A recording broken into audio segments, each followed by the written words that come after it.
Good evening, everyone. We're going to go ahead and start our meeting.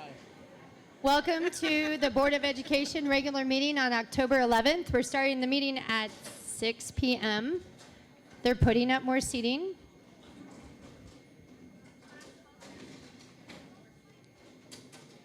All right. I'm going to go ahead and do roll call. Eric Joyce. Present. Eleanor Evans. Present. Raquel Alvarez. Here. Mike Blessing. Here. All right, all present and accounted for. Item 2C, public report of action taken in closed session. Oh, we got to do the Pledge of Allegiance. Are we going to do the Pledge of Allegiance? They got a lot of commotion over there. If everybody would stand, please. Right hand over your heart.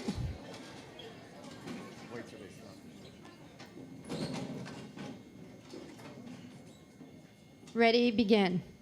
I pledge allegiance to the flag of the United States of America and to the republic for which it stands, one nation, under God, indivisible, with liberty and justice for all. Thank you. Please be seated.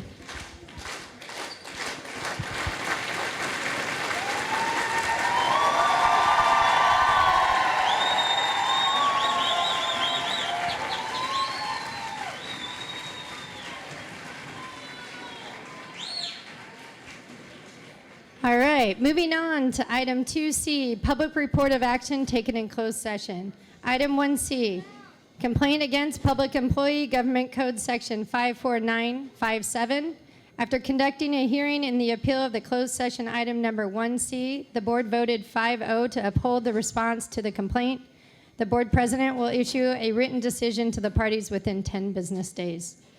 Item 1E, public employee appointment, special education director. The board voted 5-0 to appoint Deborah Montoya as our new Director of Special Education. I don't think she's here, but... All right. Before we move on to item 2D, student representatives, I know this is a packed house, and I love seeing the enthusiasm, which is great.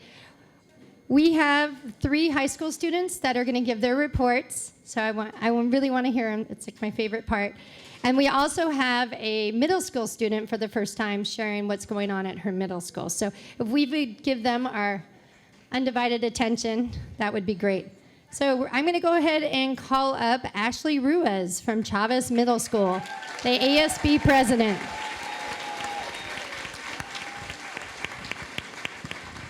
Ashley, they all showed up for you. Hello, and welcome. Good evening. My name is Ashley Ruiz, and I'm the president of ASB at Chavez Middle School. I'm here today to talk about our school.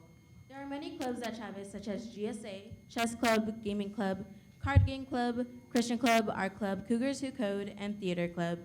We offer programs such as Plus, TWBI, ARC, and PASS. We have fall sports such as volleyball, cross country, flag football, girls basketball, and other seasonal sports. We offer many electives such as Spanish, careers, journalism, ASB, teacher assistant, choir, orchestra, band, and AVID. Clubs. Our goal is for all students to have a place at Chavez. We take great pride in all of our amazing clubs. For LGBTQ plus students and allies, the Gender Sexuality Alliance Club serves as a social and support group. We try to make our school and community a safe place for students to join together. Chess Club is for people to come and play together to play chess and have fun. They try to grow in their chess skills. Students of any skill can gather in the Gaming Club to play games together. They are a gaming community that was created and is run by gamers. Card Game Club is based on playing board games. Christian Club provides a place where students can create friendships in a Christian-based setting. The Art Club is a great place where you can explore your artistic interests and gain some experience with art tools and materials. Cougars Who Code is open to students of any gender. Coders learn from fun and simple online coding tutorials, build community through interactive activities, and learn about inspiring role models. They also work in teams to build and design a Cougars Who Code project with the goal to solve realistic problems through code. We offer Theater Club too. Their club purpose is to explore other musical genres and learn how music and script can go together. Their goal is to learn more about music and theater and why it is important. Programs. The Plus program is a leadership club. A community of students who look out for one another is formed through the Plus program's activities. They work together to succeed in their goals. TWBI is where students will be able to take courses in Spanish as they work towards a seal of literacy. This year, 25 bilingual sixth graders were welcomed into our TWBI program. Any interested Chavez families can travel to Costa Rica this summer under the direction of Senor Casillas. 8 people have signed up for the trip. During spring break in 2024, a vacation to Spain and Portugal is planned. 7 families have already signed up for the trip out of the 83 who expressed interest. ARC is an after-school and experiential education provider. Most students stay after school waiting to be picked up at ARC. They provide a place where you can be safe, they provide food, and time for students to complete schoolwork.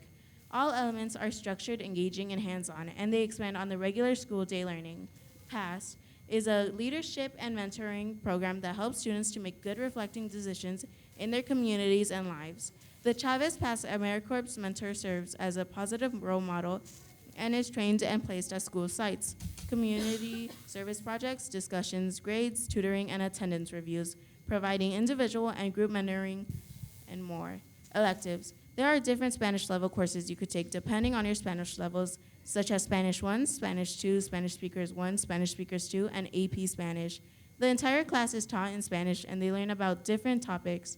Career Lab uses the website Paxton Patterson. The website is based on different career path choices you could take. They could help you prepare for your future. Journalism mostly focuses on making the school yearbook. They choose a theme and write captions for photos they take. Each individual has their own pages to do. They practice public speaking as well. AVID is a college preparation system designed to improve learning and performance across schools. Chavez is an AVID school. Being a teacher assistant means you are expected to help the teacher you are assisting in what they need. Mostly only 8th graders can be a TA. There are different music courses Chavez offers. There is chorus, orchestra, and band. ASB. Our goal in ASB is to create a welcoming and inclusive culture at Chavez through events and activities. We also work on building our own leadership skills. Students in ASB plan, organize, and participate in such activities as dances, spirit days, LTAs, which are lunchtime activities, community awareness projects, and cultural events. Students also create and broadcast our daily announcements as well as run the student store. Currently in ASB, we are hosting a Help the Homeless drive from October 10th to the 21st. We are looking to donate items like socks, toothpaste, toothbrushes, gently used clothes or new clothes, baby food, shampoo, and conditioner to our community members in need. Red Ribbon Week will be starting on the 24th of October to the 28th as our yearly drug abuse prevention campaign. Our Monster Mash Dance will take place on October 26th as a great social event for our students. For the past 2 weeks, we had a chocolate fundraiser where we sold the world's finest chocolates, my bad. The money raised from this fundraiser will support our activities throughout the school year.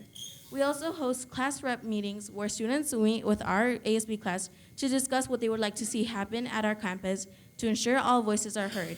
I am so proud to be a part of ASB and Cesar Chavez Middle School. Thank you for your time, and go Cougars. Thank you, Ashley. That was very thorough.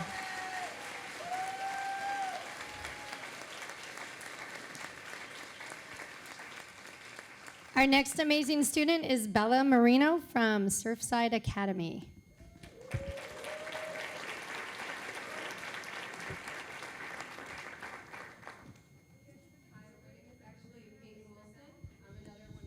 Board reps at Surfside. Okay.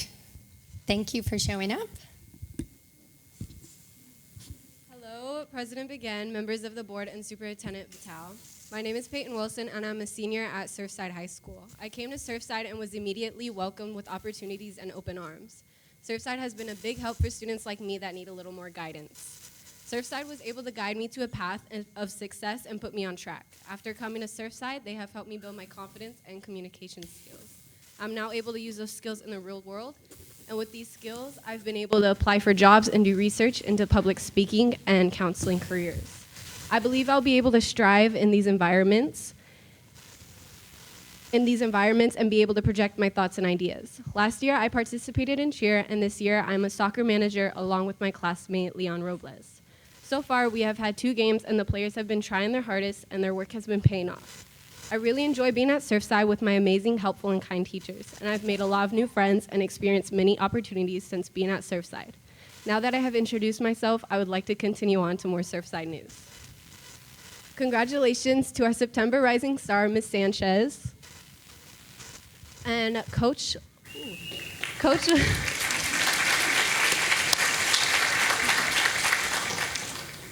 Lori Lee has described how much fun she's had working with the students and seeing them learn how to work as a team and communicate on the field. Their dedication has definitely been shown through practice and games, and the team captains have been stepping up as leaders.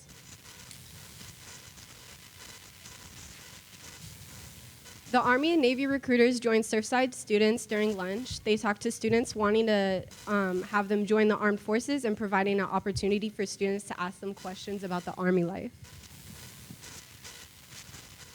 Our K-8 independent study sharks love coming to our available in-person sessions to get help, spend time with friends, and get all their work done. We make the independent learning fun. Social emotional learning objectives are daily in occurrence and for kinder through second. Kelly Krautmel is the elementary teacher. Building early career skills in money management with the elementary school play store and restaurant. A comprehensive English language arts curriculum for grades 6 through 12 has been integrated at Surfside Academy. The program includes integrated reading and writing, embedded skills and lessons, and English language learners.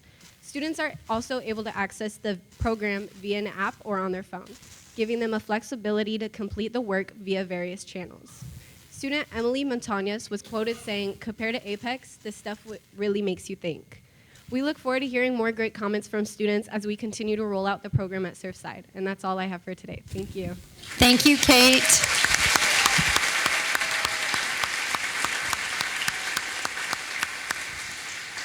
Our next amazing student is Liliana Tita from El Camino High School.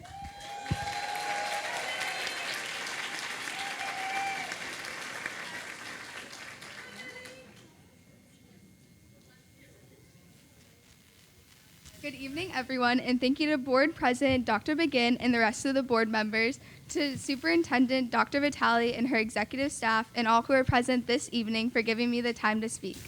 My name is Lily Tita, and I am the ASB President and Student Representative from El Camino High School. We are so proud of our amazing Wildcats who have been representing EC in athletics. Our cross-country athletes have had a great season with an amazing start at the Bronco Invitational at Kit Carson Park. Omar Reyes placed first place for the boys varsity race, and McCall Dane placed second in the girls varsity race. Our JV girls took home first, and the freshman boys placed third. Every home game, we honor a member of the EC family. Mr. Clayton Huggins, a psychology teacher at EC, and Mr. Doki Williams, an ECHS alumni and retired football player, were our honorary captains at the last 2 home games. On September 9th, we had our annual club day. During lunch, all our students had the opportunity to join and meet with over 20 clubs and get involved. The week of September 25th through August 1st was our homecoming week. It was filled with a fun spirit week, LTAs, and a pep rally where we congratulated our staff homecoming royalty, Mr. Javi and Miss Valetti, for all the amazing work they do for our students, as well as announced our homecoming king. Friday night, we announced our homecoming queen during our amazing halftime show put on by dance, ASB, band, and so many other amazing students. EC pulled through with a 23-20 win against LCC to end a great night. The City of Oceanside recognized our very own Miss Gabby, a school community advisor.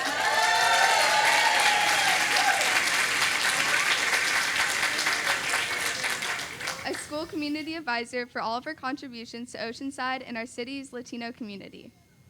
Each month, the Oceanside Chamber of Commerce recognizes one senior from each high school in the city of Oceanside. Through sponsorships and partnering with many of our local businesses, the Rising Star students will be eligible to apply for a scholarship towards the end of the school year. Our ECHS Rising Star of the month of September was Amieta Laloga. Thank you so much for giving me the time to present. This concludes my presentation. Thank you, Liliana.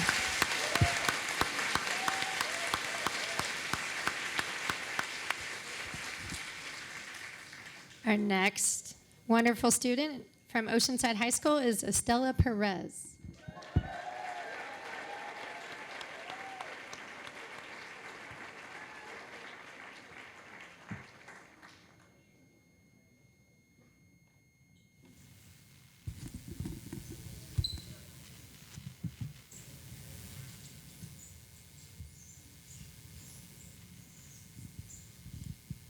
Good evening, board members, Superintendent Dr. Vitale, and staff. My name is Estella Diaz, and I'm the ASB president. And my name's Natalia Sudak, and I'm ASB Vice President, and we're here representing Oceanside High School. What have we been up to? What's new with our high school is lunch rallies with music and games. We've also had old school voting for our homecoming nominations, and also Hispanic Heritage Month activities. For our sports, I would like to give a congratulations to Jan for taking first place against Carlsbad in the cross country team first league competition. And also for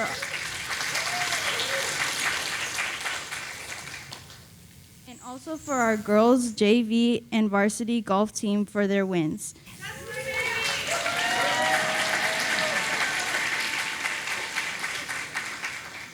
We'd also like to give a congratulations to our girls varsity tennis team with the victory against El Camino.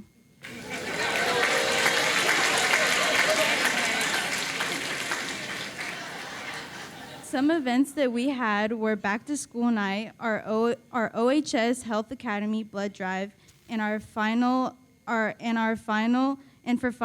alumni speaker and Hall of Fame ceremonies. Currently, the photography students from the 2021 through 2022 school year all have their photos on display for the first final photo contest at the Oceanside Downtown Library. With a select few exceptional photos on display in City Hall, the show just went up and public is invited to vote for their favorites in the library. And these are some of the photos.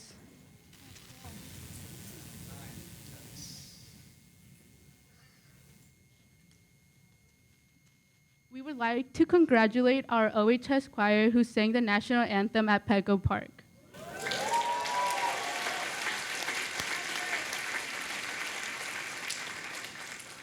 And these are some of our upcoming events. We have our homecoming pep rally and game, as well as our homecoming dance. And we have a few pep rallies for lunch and for our rivalry game. Thank you for having us. Thank you.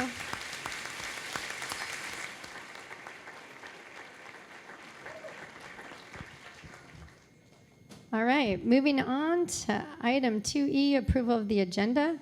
Do I have a motion to approve the agenda? I'll make a motion to approve the agenda. as Thank stated. you. I have a first. Do I have a second? Second? All right, we have a first and a second. Seeing no further discussion, I'll call for the vote. All in favor of approving the agenda, say aye. Aye. Motion carries 5-0. Moving on to item 3, reports. I'll turn it over to Dr. Vitale for the superintendent's report. Thank you. Just a couple things to report. Over the weekend, we all had the opportunity to attend the Oceanside High School Foundation Hall of Fame induction ceremony, where Dr. Eric Leif was inducted, Roberta Millman, Arthur Guterman, David Meyer, Molly Barron, Carrie Kikoyi, and most and best of all, Eileen Frazier, Principal El Camino High School.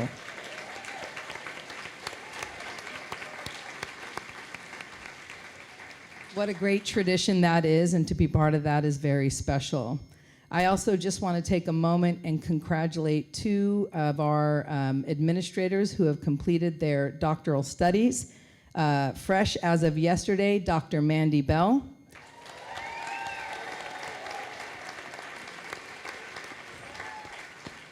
And also Dr. Freddie Chavaria. Congratulations.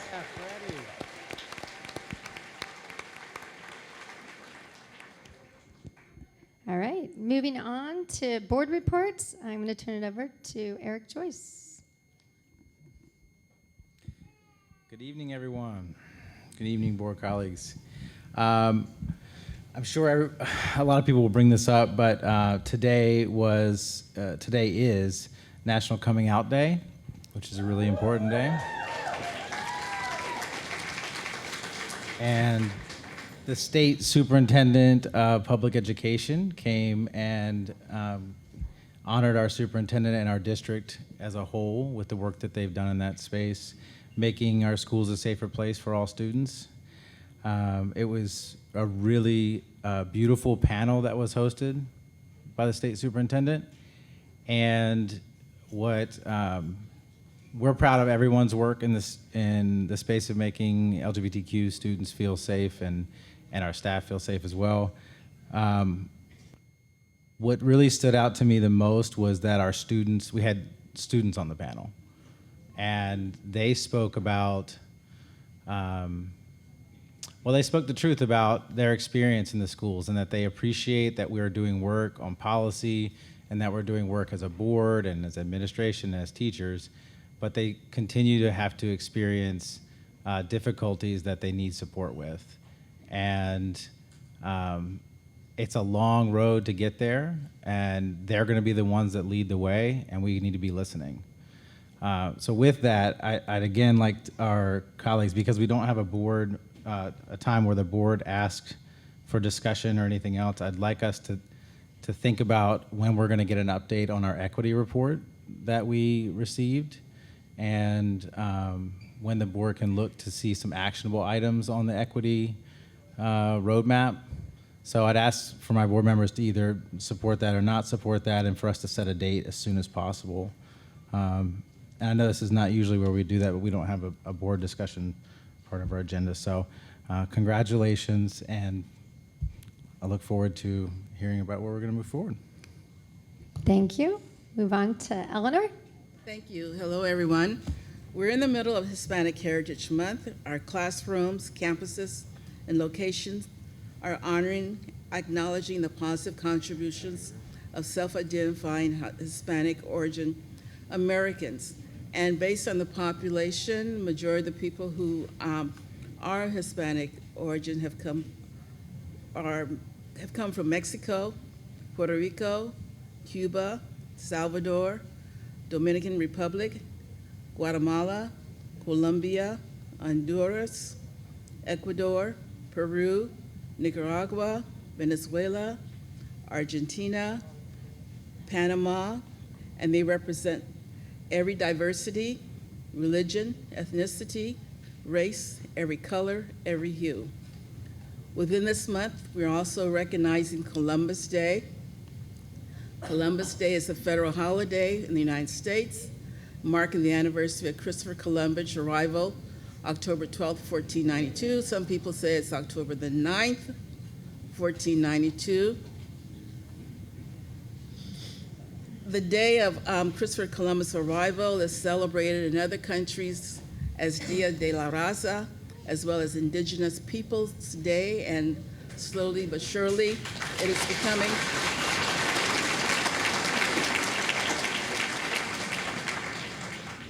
is becoming known as Indigenous Peoples Day in Oceanside and throughout the United States. In the countries of Argentina, Colombia, Peru, Costa Rica, Venezuela, and Spain, it is considered to be Dia de la Raza. Thank you. Continuing on, this weekend I and Team Oceanside, Dr. Sparks and Dr. Lawrence, we had the opportunity to attend the National Coalition on Education Equity Conference, October 4th through October 7th, and it was held in Indianapolis, Indiana, and it's nothing like being away from home to make you appreciate Oceanside.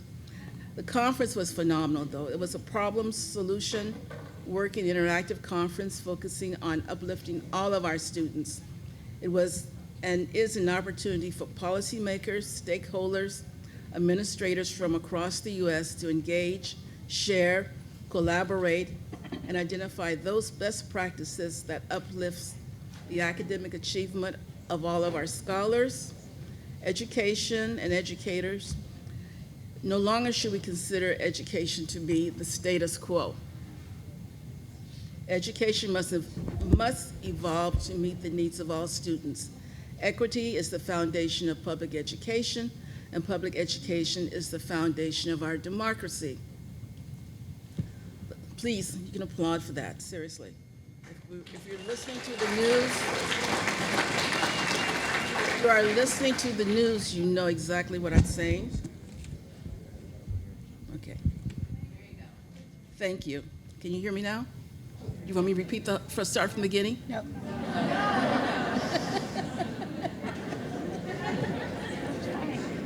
Okay. Basically, education is the foundation for democracy. The Congress.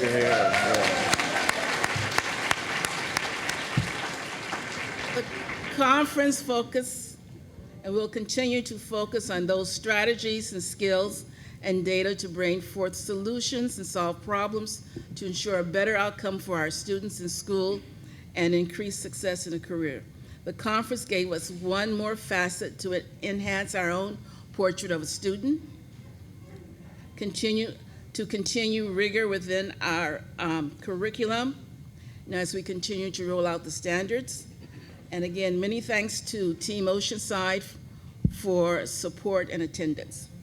I would like to congratulate our USD Rising Stars students, and congratulations to our community partner, North County African American Women's Association, which held their annual fundraising event on Gentleman's Gourmet. They have raised almost $400,000, and this money is given to our young ladies, regardless of what color they are. The organization is composed of, for want of a better term, multiracial young ladies who are dedicated to ensuring that our North County scholars are able to obtain an education or a career, regardless of which direction they go. One of their fundraisers, as I said, is the Gentleman's Gourmet, in which the men cook and then they compete for the best dish. Once more, congratulations to Dr. Julie Vitale for being recognized by Equity California for her work in ensuring that every OUSD scholar has a safe and welcoming place on our campus. Thank you, Eleanor. And I would be remiss if I don't at least give a shout out to Eileen Frazier, who has been a role model for me. Thank you. All right. Raquel, would you like to share? Sure, why not? Me not share, really. I was able to attend this amazing luncheon by a group called Unite, and they have come together, their businesses and organizations within our community, with North County actually, they were able to put 2,500 baskets together for our students and our families within our community. And it's all donated. There was fundraisers that they had done over time to be able to do this. Thank you to our staff and to everyone who was able to participate and attend to put those baskets together. It was a lot of work. It took a lot of time, but now we are able to put those out into our schools to bless our families with. So, students that we know, or families that we know within our community that have a need. Our staff has those in their school sites to be able to hand out. And so it's an amazing thing to see the community coming as a whole, or North County to come as a whole, to be able to work to help our students here in Oceanside. So it was amazing. It was a great luncheon to participate in. Gone to LCAP meetings, went to Harbor Days and saw just a lot of people, was able to talk to a lot of people and hear the amazing stories of what they love or don't love about Oceanside Unified. More positive than negative, which was amazing to hear.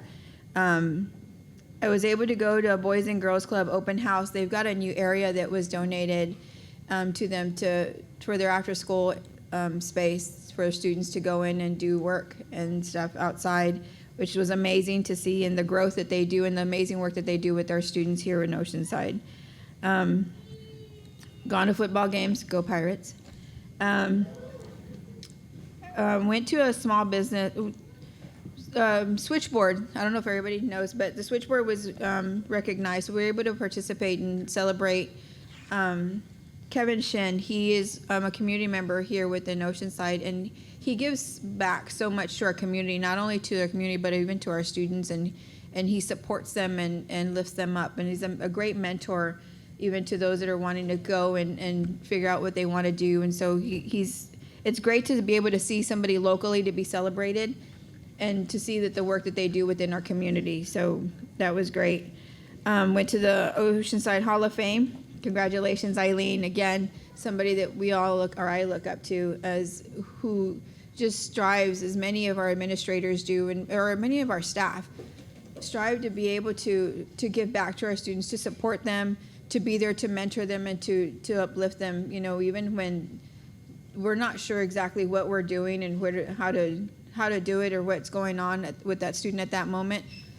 For all of you that take the time to do that, it means so much for a parent like myself within the school district to see our staff working together. So you see our certificated and our classified working together to work with those students, to be able to see how they can help them and to work with them, to be able to lift them up so that they can be successful, so that they go out and they're successful and they're proud of who they are. And going with that, celebrating today and being a part of the panel this morning for the Safe and Supportive Schools with this morning was just amazing to see, even just like Eric said, with the students and seeing how the struggles that they still have, and there are so many other struggles that our students are having. So I want to applaud our staff, all of you, our teachers, our administrators, even to our custodial and our SROs, everybody who is there working with our students. You all are an intricate part in working with our students and being there to support them daily. And even like in and out of school, because when we do the sports, when we do our other things, we look at all the who they are, and we look internally and externally with these students on how we can support them and what we can do. I know I was at a meeting yesterday, and just hearing academically what our athletes are doing, how many of them are staying above a 4.0 and still playing sports and still doing academically amazing work. That only is because everybody is working together. It takes a village, right? And so,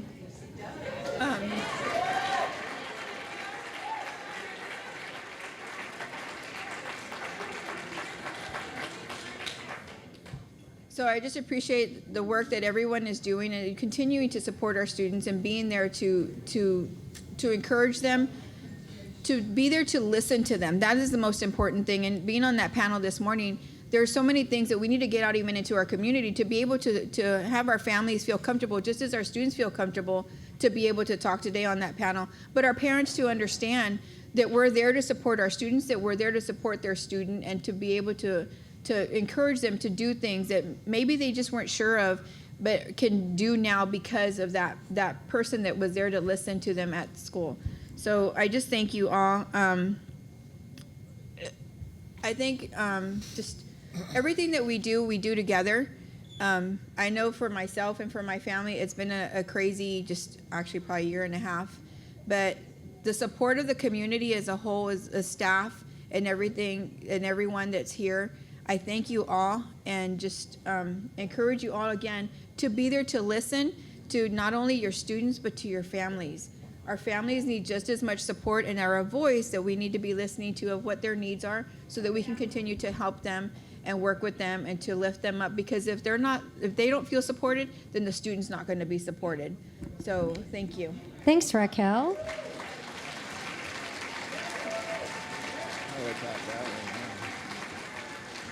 All right, Mike, do you have anything you'd like to share? Well, I think I could top that one in length at least, I'm sure. No, I appreciate what all the board members have been doing.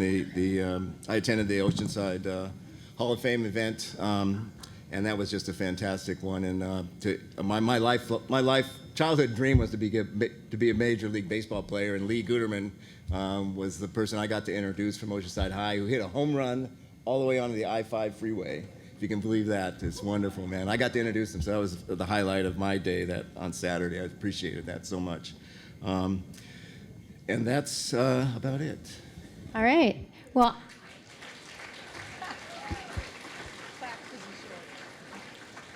all right, and I'm not going to do a board report. I have something better. So can I have Aaron Grable, the El Camino graphic arts teacher, and his wonderful student, Jasmine Rendon, if they could come up to the podium. Look at this audience you do tonight.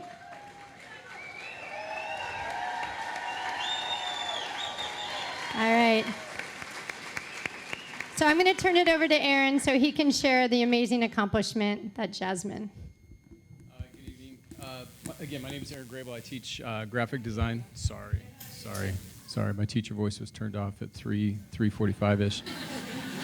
So my class entered this contest. It was to design a billboard.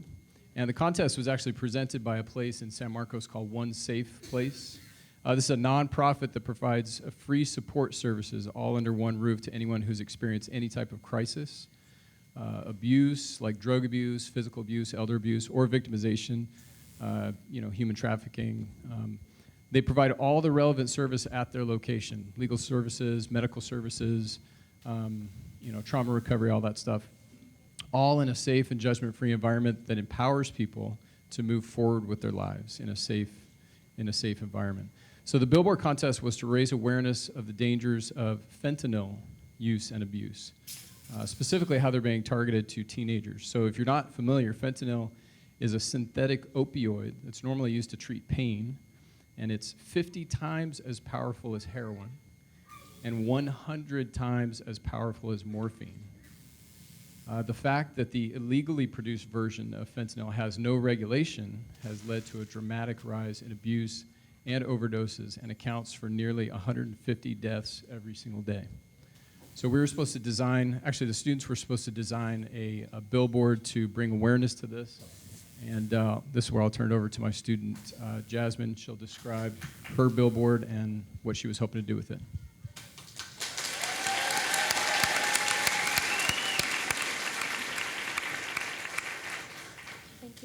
Thank you, Mr. Grable.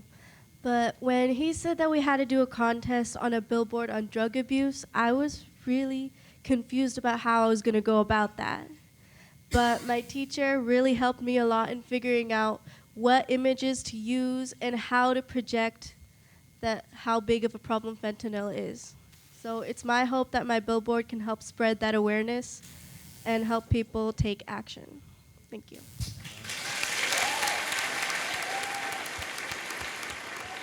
Thank you. And congratulations. Out of 92 entries, Jasmine's among the top 6. So we're actually going to a ceremony tomorrow night at the facility in San Marcos where she'll find out not if she won, but when she won. Right?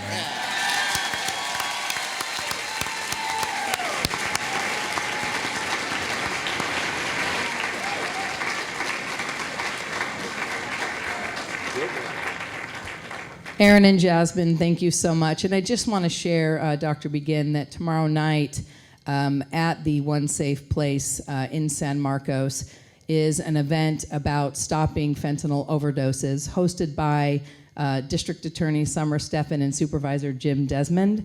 We've been advertising that on our social media platforms, and it is tomorrow at One Safe Place at 5:30. And we're looking at bringing a program like this to Oceanside for our community and our families because it is such a crisis, and we want to address it here with our community. So thank you, Aaron and Jasmine, for representing us tomorrow, and good luck. All right. All right, moving on to item 3C. This is where we get a report from our labor partners. So up first is California Schools Employee Association Oceanside Chapter 370. Hi, Dora.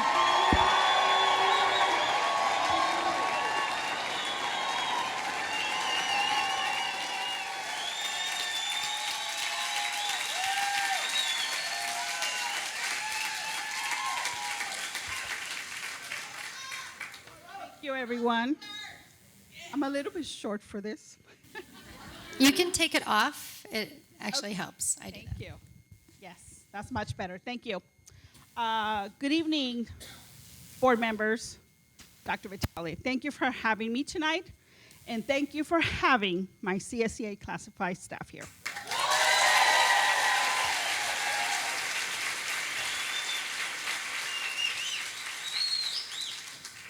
My name is Dora Jaramillo, and I am the president of CSEA chapter number 370. CSEA members bring perspectives from different backgrounds and generations. That diversity is a strength in numbers. Classified brothers and sisters, your passion for your work and your dedication to bring a better sense of community to our students, their families, and everyday needs for them, not only from our classified, but I also want to include our certificated personnel in this district.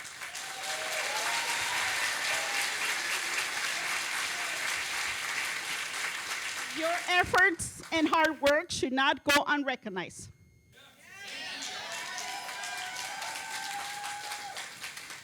The difference you make in every student's life, like Mrs. Alvarez said, is what we're going to remember and what they're going to remember decades from now. I'm sorry, I'm like out of wind already.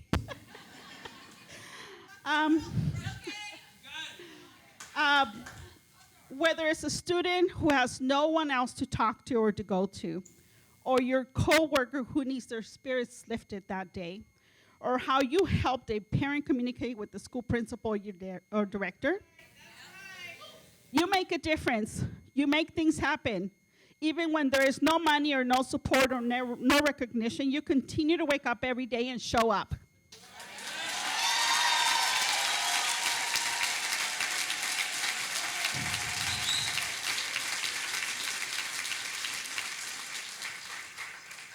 Board members and cabinet. That is exactly what we want every person in this district to see and recognize. Our classified and certificated members are essential to every principal, director, student, family in our community and in this district.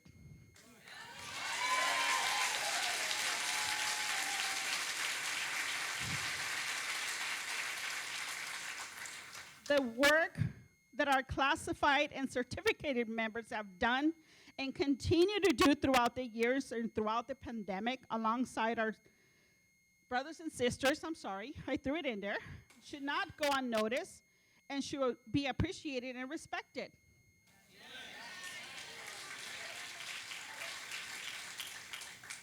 I'm here to ask respectfully that you hear their voices and recognize how essential they are to our students, our family, and our district, and provide them with fair wages, retirement security, fair benefits, and respect that they all deserve, both our CSEA and our ODA staff.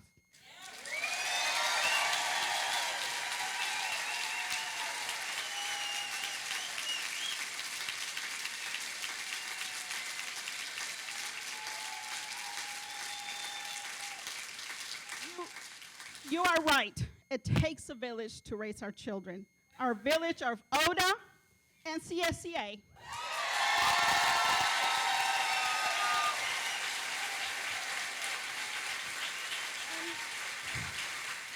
Thank you. And let's not forget, of course, alongside our parents. You are all essential. Thank you, everyone. Thank you, Dora.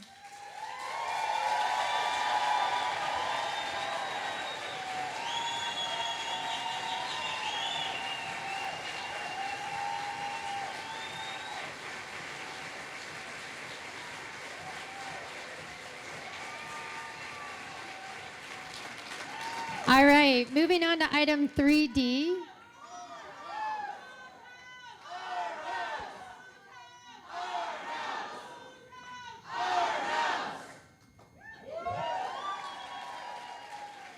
All right, I appreciate the enthusiasm, but we need to get through or we're never going to get home tonight, you guys.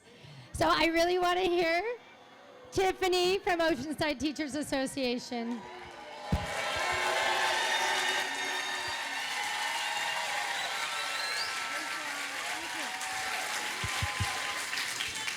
Good evening, President Begin, trustees, Dr. Vitale, cabinet, community members, and colleagues.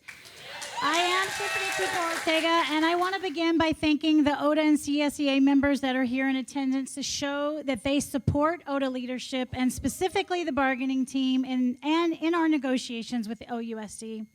Thank you for coming out tonight, and also thank you for letting me represent you. Honestly, thank you.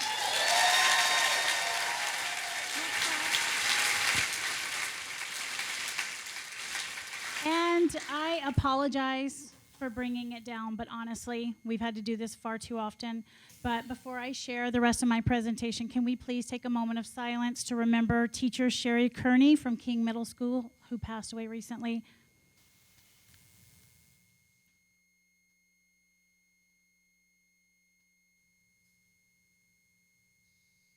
Thank you. May her memory be eternal, and all who know her find comfort in those memories. Thank you. Next slide, thanks. As always, ODA members and site representatives have collaborated at their sites with site leadership to problem solve, assist with onboarding of new teachers, and consulting with making the school site function in a way that best serves our students. ODA leadership has collaborated at the district level in bargaining, which we referred to early in closed session, Insurance Committee, Human Resources with staffing, Business Services with facilities, LCAP, SPED caseloads, personnel support, and site visits. Next slide, please. I like this part. This is my favorite part. This month, I would like to focus on our school nurses.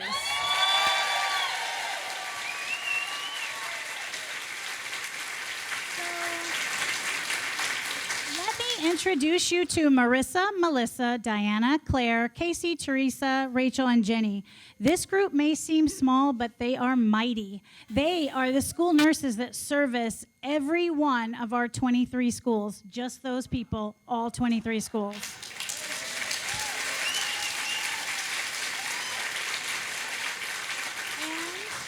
And they have more than 129 collective years of nursing experience among them in pediatrics, trauma and emergency room care, obstetrics, adult and pediatric intensive care, as well as community and school health. Next slide, please. I'd like to share with you the definition of school nursing as defined by the National Association of School Nurses. School nursing is a specialized practice of professional nursing that advances the well-being, academic success, and lifelong achievement and health of students. To that end, school nurses facilitate positive student responses to normal development, promote health and safety, including a healthy environment, intervene with actual and potential health problems, provide case management services, and actively collaborate with others to build student and family capacity for adaptation, self-management, self-advocacy, and learning. Whew, I'm tired already. Next slide, thank you. There is often confusion regarding the roles of school nurses. Officially, they are the skilled clinician prepared to provide or supervise the delivery of daily nursing care and case management. They also lead proactive activities in policy development and crisis response plans. They help families identify local resources, and as case manager, they coordinate care among school, home, and community. They reinforce teachings provided by the primary care physician and/or specialty provider. They provide health education in individual and group settings, and they help coordinate school guest speakers. Finally, they serve as a health liaison between parents, medical providers, school staff, and students, and including conducting students' medical needs assessments, developing medical goals, and individual health care plans. Next slide. So, I'll be honest, as a classroom practitioner, I had no idea what school nurses do. You dip into the office, you see them putting a Band-Aid on, you think that's what it is, honestly. So, let me tell you about a day in the life. I just asked a nurse, document for me your day. Share it with me. Not a special day, just a random day, and tell me what it looks like generally. So here's what it looks like. 8:30, start the day with answering calls from health techs, following up on students. Call parent and check email. 9:30, meeting with principal to discuss specific student need, assisting triage students in health office until 11:15. 11:15, drive to the middle school to be there for lunch to supervise 5 students with diabetes getting their insulin. 12:30, student classroom observation and a parent phone call. Next slide. 1 o'clock, leave that middle school and now drive to an elementary school site. 1:15, health tech goes to lunch and cover health office triaging students, administering first aid, documenting, writing first aid notes, parent call regarding new medication orders for their child at school, and administer medications. 1:45, see students for nurse assessments for IEPs, call parent regarding student prescription glasses, provide vision resources. Next slide, please. 2:15, lunch. 2:30, 15 minutes later, see a student with dental needs and follow-up call to parent and medical referral made. 2:30, same time, one person. Assist student in health office with hurt ankle, call parent and transported student to car. 3 o'clock, that should have been to 3:30, my typo. I apologize. Finish up needed documentation, responding, drafting emails, assisting students as needed, cleaning the health office equipment from the day, and prepare for the next. Next slide, please. So you can see they have a lot to do. So now I get to share some fun facts about these nurses. So let me tell you a little bit. Rachel donates plasma on a weekly basis for local trauma and burn victims.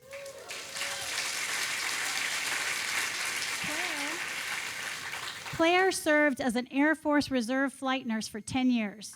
I've known her forever, had no idea, by the way. Utilizing nursing skills, Melissa helped care for her father battling a rare disease called progressive supranuclear palsy. Marissa is an international board-certified lactation consultant. Next slide. Next slide, please. Jenny was a volunteer firefighter. Teresa worked as a volunteer registered nurse for Fresh Start Surgical Gifts, which is a charity organization that provides free surgeries to children in underserved countries. And Casey works with a village in Cambodia on childhood malnutrition since 2016.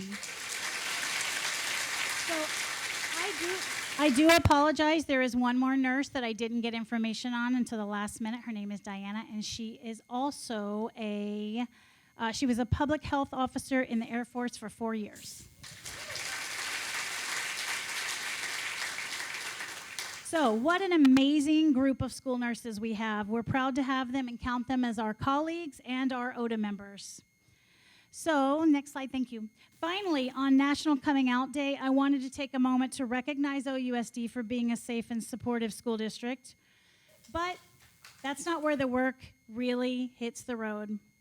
You guys can make the policies, but this isn't just a district mantra. It's the promise of the board and the cabinet before me, but it's the practice of these teachers behind me.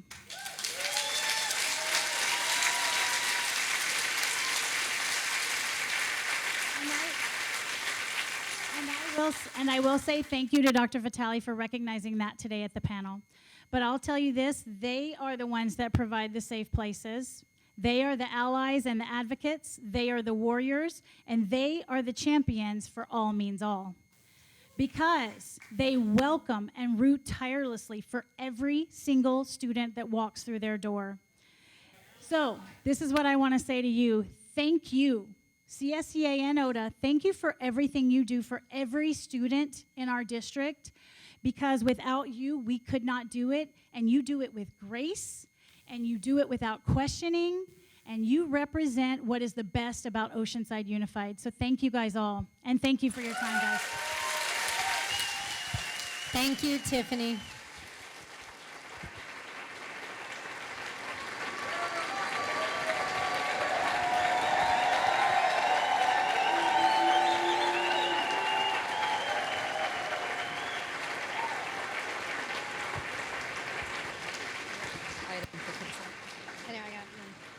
All right, the fun part of the meeting is over.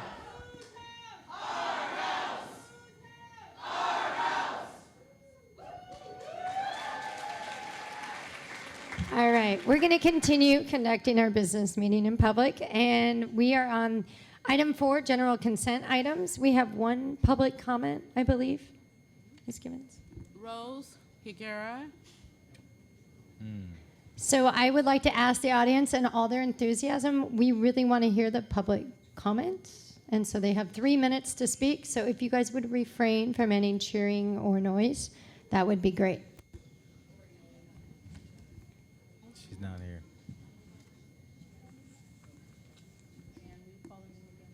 She's not here. All right, I so just we heard- don't have public comment.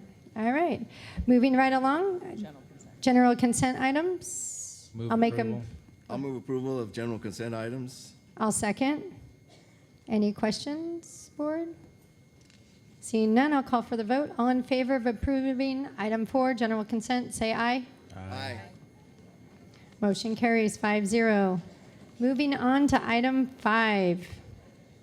This is 5A is the Proposition H Citizens Bond Oversight Committee's 2021-22 annual presentation to the Board of Education and publication of the 21-22 report to the community. I'll turn it over to staff.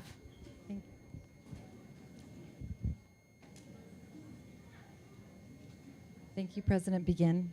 Tonight we will have 2 presentations from each of our bond oversight committees for Proposition H and Measure W. The first presentation will be from Ms. Bess Bronson, Vice Chairperson for the Prop H Citizens Bond Oversight Committee 2021 to 2022 report to the community. This 21-22 report to the community provides an overview of the expenditures of the taxpayers' funds for school construction for the year up to June. Ms. Bronson, thank you.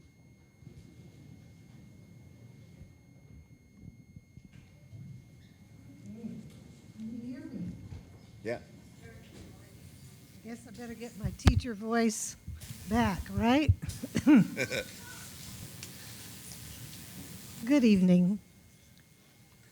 Oceanside Unified's board, Dr. Vitale, and all of your wonderful teachers and SEA members, and all of your awesome people who are at the district office, all of your directors, your deputy superintendents, everyone. It's a pleasure to be here tonight. And if you can't hear me, just let me know.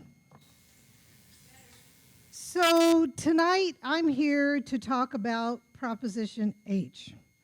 I am a member of the Citizens Bond Oversight Committee, and every year we're expected to give an annual presentation to the Board of Education. This is it.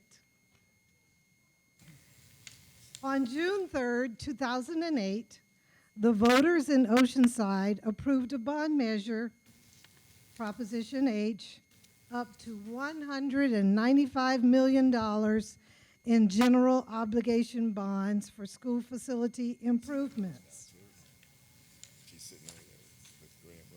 In order for the board and the members of the public to see that the money is spent the way it should be, there was a Citizens Bond Oversight Committee formed in fall of 2008.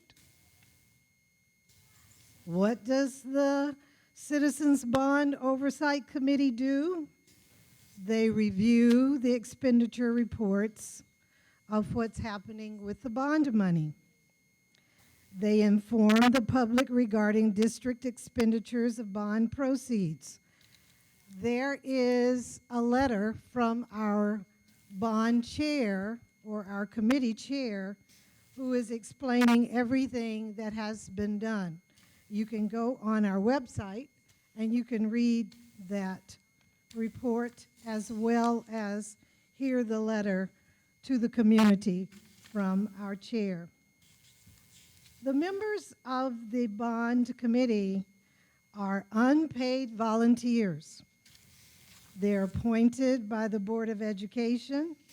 Each member may serve a maximum of 3 consecutive 2-year terms.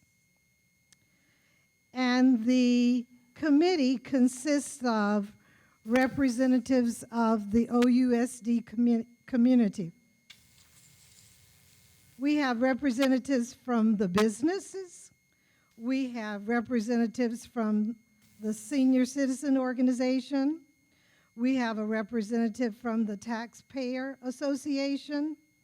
a representative from the parent guardian of an OUSD student, and we also have a representative of a current OUSD student whose parent is involved in the PTO. Then we also have 2 members who are from the community at large, from which I am a representative. Our members are Perry Alvarez, who is a PTO parent, Bess Bronson, myself as vice chair. I am a member at large of the community. Sherry Freeman DeLeva, who is the chair and a representative from the senior community, and Edward Tracy, a business representative, Leticia Zurita, who is a parent of a current student in the district, and we have 2 positions that are vacant. We need a representative from the Taxpayers Association, and if you are a member, I am telling you now, come on down. And we also need another member from the community at large, 2 positions. So if there's anyone in our audience tonight who might be interested, there is an application on the website of which you can go and look at and see if you're interested. The HBOC provides information to the community, and as I stated earlier, we have a letter to the community from our chair, and if you go on the website www.OSAD Bond Prop H, you'll see all of that information. We have meetings similar to what you have here as a public meeting, and you are all welcome to attend. All of our reports are posted online and available in printed version upon request. And the members of the committee can respond to questions from the community, but we're going to ask Dr. Norman to respond tonight. We have regular meetings, and the meetings for 2021 were held virtually due to COVID, November 10th, 2021, and January 25th, 2022. Again, all meetings are open to the public, and agendas and minutes are posted on the website. We have a representation of the budget breakdown as of June 30th, 2022, and we have a representation of the expenditures as of June 30th, 2022. Next slide. Our financial audit was performed by an accounting firm called Nigro & Nigro. It's a professional accounting group, and I'm proud to say there were no discrepancies found. They indicated that the accounting systems are functioning efficiently and effectively, and there was nothing to report that was of a concern. 2021 and 2022 audit will be performed the first quarter of 2023, ending June 30th, 2022, and the audit reports will be on our website. So here are some of the activities that went on in 21-22. El Camino High School Truax exterior improvements, El Camino High School drama classroom roofing, El Camino High School gym locker room roof and mechanical upgrade, and Oceanside High School irrigation main line replacement. The Oceanside High School gym roof and HVAC system was replaced. The committee reviewed all of the budgets and the expenditures, and again, the information is on the website. The next slide shows the beginning of the Prop H bond accomplishments starting in 2009. 10, we had Del Rio Elementary School modernization. We had Lincoln Middle School modernization. I'm not going to go through all of them, but as I said, this is on the website. You can go and look at that. But boy, has there been a lot done starting in 2009-10 and going up to 2021. The plan for the future, 2022, 2023, we're looking at additional work done at El Camino High School, Oceanside High, Claire Bergner Academy, Ditmar, and the modernization for Pablo Talk School and Jefferson Middle School coming up in 2022 and 2023. Again, there are 2 vacancies on our committee.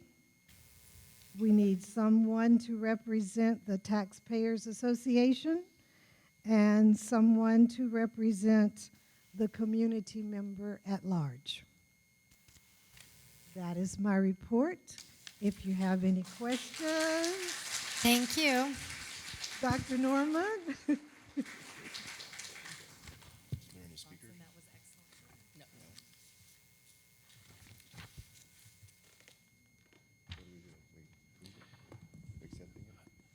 Does anybody have any questions? I'm looking at my board colleagues. Yeah, just curious.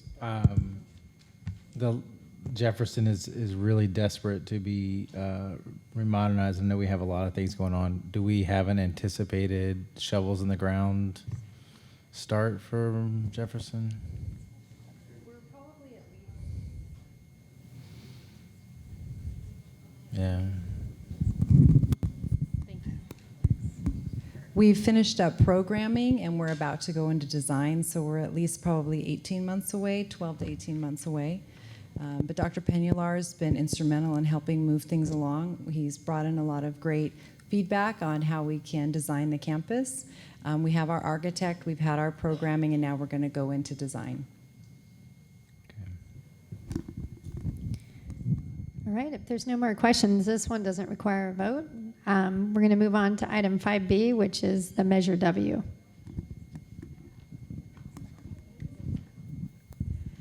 Thank you so much. Tonight, the Measure W Citizens Bond Oversight Committee.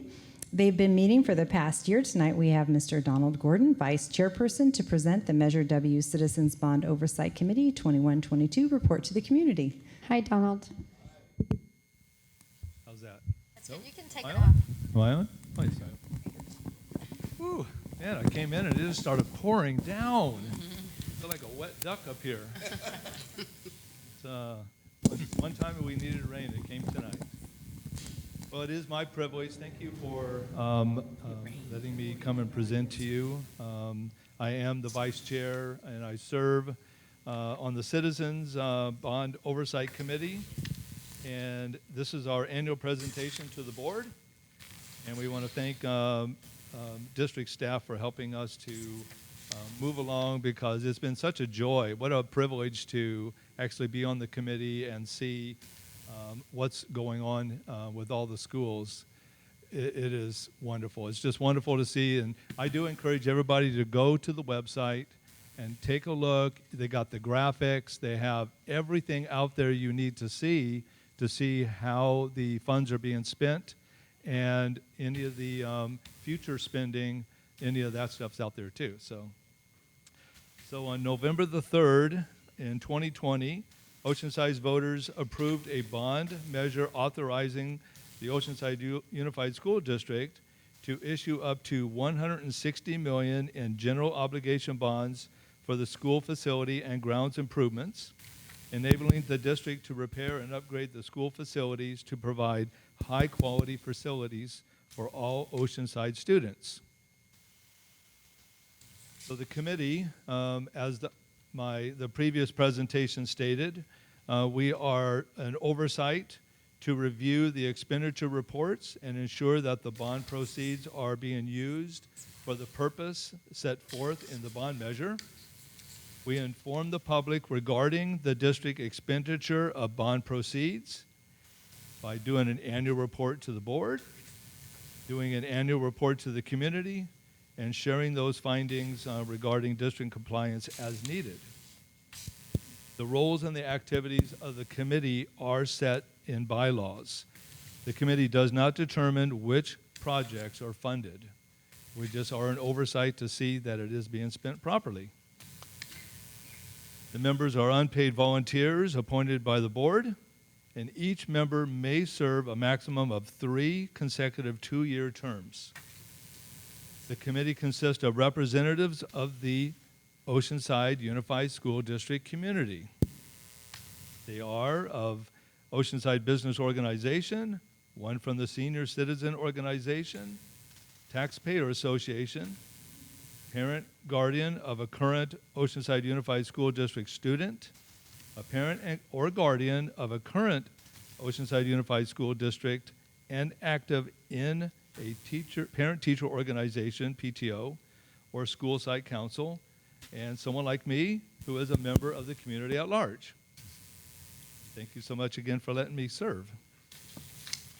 The committee members for Measure W are Robbie Calderon Haas of the Senior Organization, Gigi Gleason, community member, Robert Gleisberg, Taxpayer Association, Mr. Donald Gordon, me, Vice Chair, Melissa Johnson, who is the Chair, Parent Guardian, Jessica Strick, PTO Parent Guardian, and we currently have 2 vacancies as well, one for Parent Guardian and one from the Oceanside Business Organization community. And we do encourage you to step up if you would like to participate in this committee as well. And if you're a parent guardian or run a small business in the community, we'd appreciate you coming alongside us on this committee. The committee provides information to the community through the annual report, like we said, posted on the website, an annual presentation to the board right now, and other meetings that are open to the public. All the reports are posted online and available in printed version upon request. It's been really good because we've been doing virtual as well. And so this is my first time seeing some of the faces face-to-face because we've been doing nothing but watching each other on computer screens. Regular meetings are held at the district, but they were held virtually in 21 and 22 due to the COVID restrictions. We held the first on November the 17th in 2021, the next on February the 2nd, and then again on June the 2nd. All the meetings are open to the public, and all the agenda and minutes are posted on the website. I encourage you again, go and take a look at www.oside.us, Measure W. There's a lot of great information out there.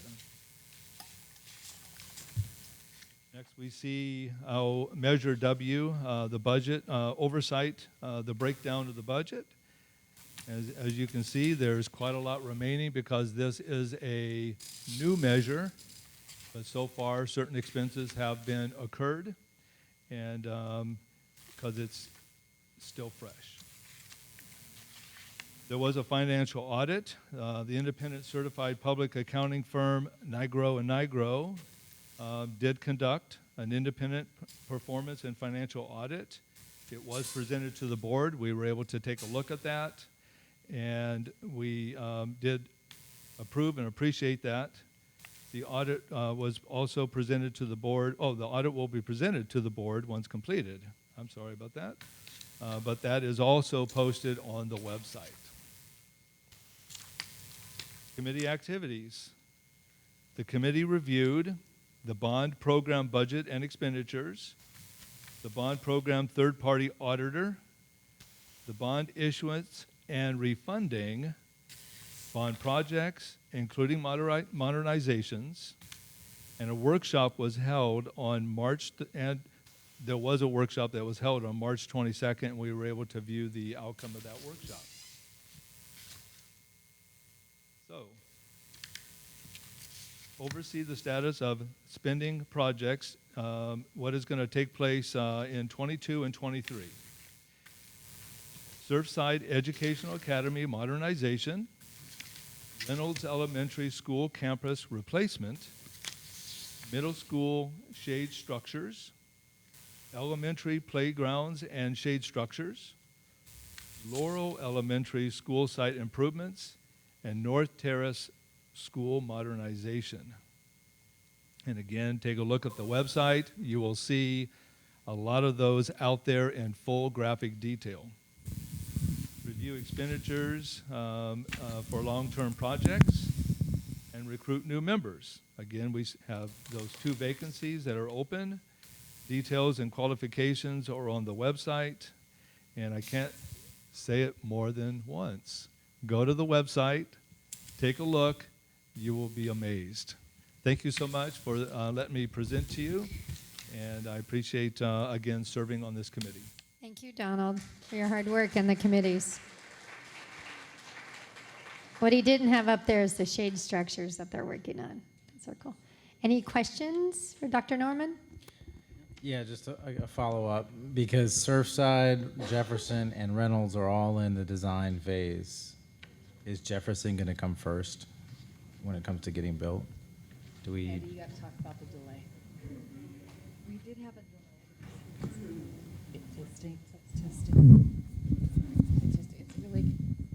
We did have a delay with Jefferson because we were working closely with the architect, but they weren't able to bring us a design that was with the vision of the school. Working with the staff, we just weren't able to land on really a design that we felt would meet the needs. And so we released the architect. We were able to keep the programming, which means that we were able to determine all of the spaces that were needed. And then working with new administration, we reevaluated those spaces and what our population would be in terms of enrollment. And so we're just about through that phase. We already have the whole project underway with a new architect.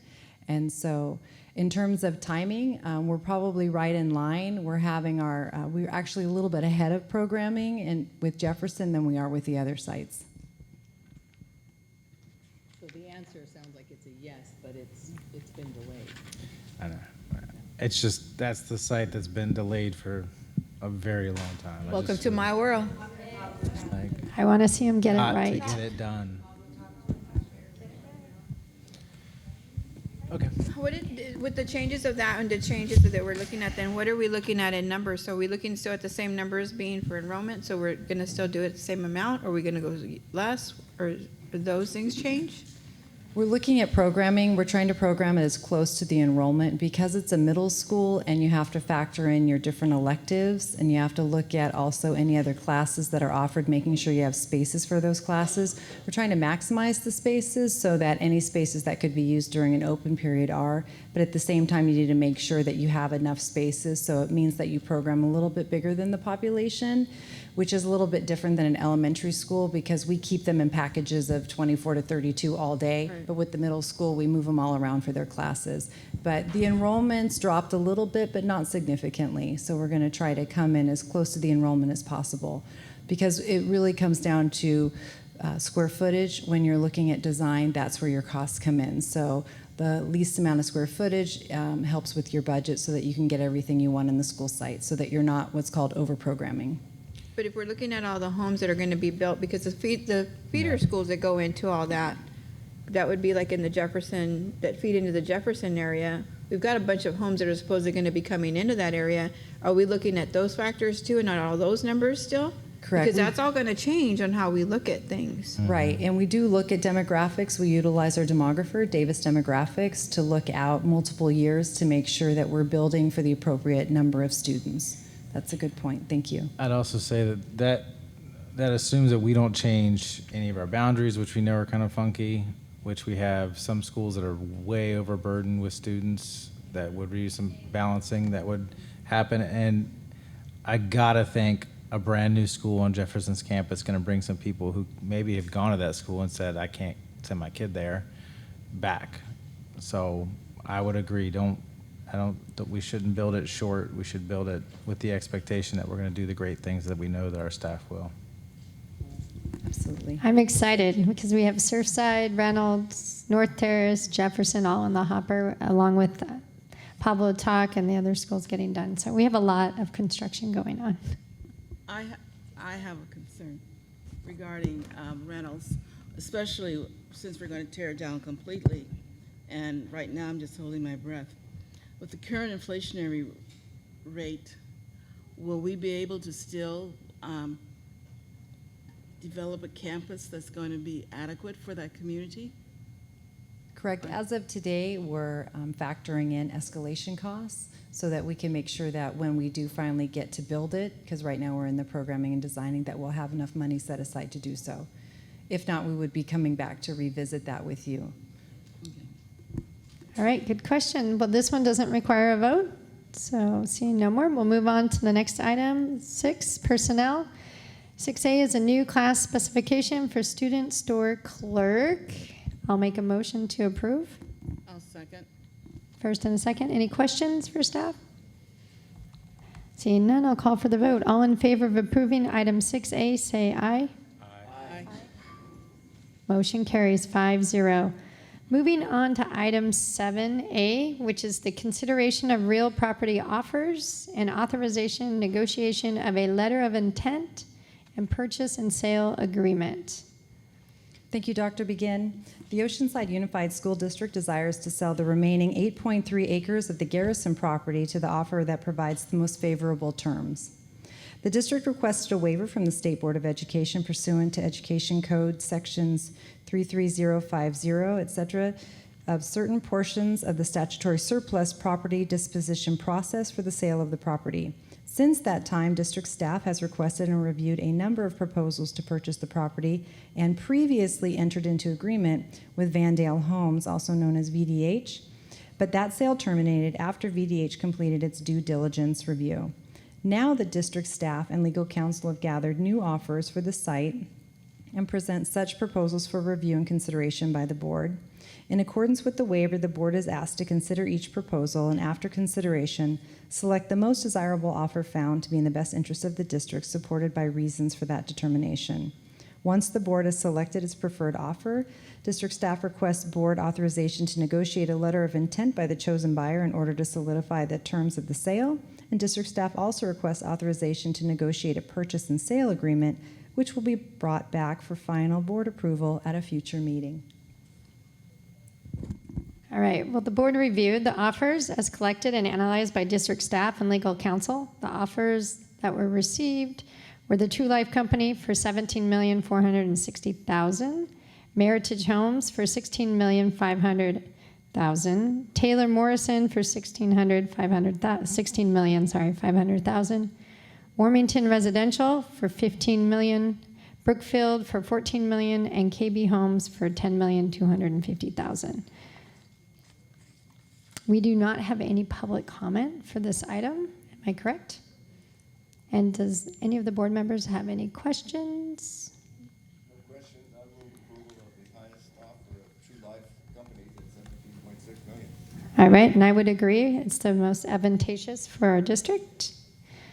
We believe this offer for the following reasons in our conversations: feasibility of the proposal and development, the reputation of the offerer, the underlying terms of the offer, including price, close of escrow timing, and deposit accounts.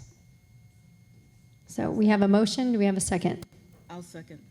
All right. Any questions for staff? I'm looking at my board members. All right, I'll call for the vote.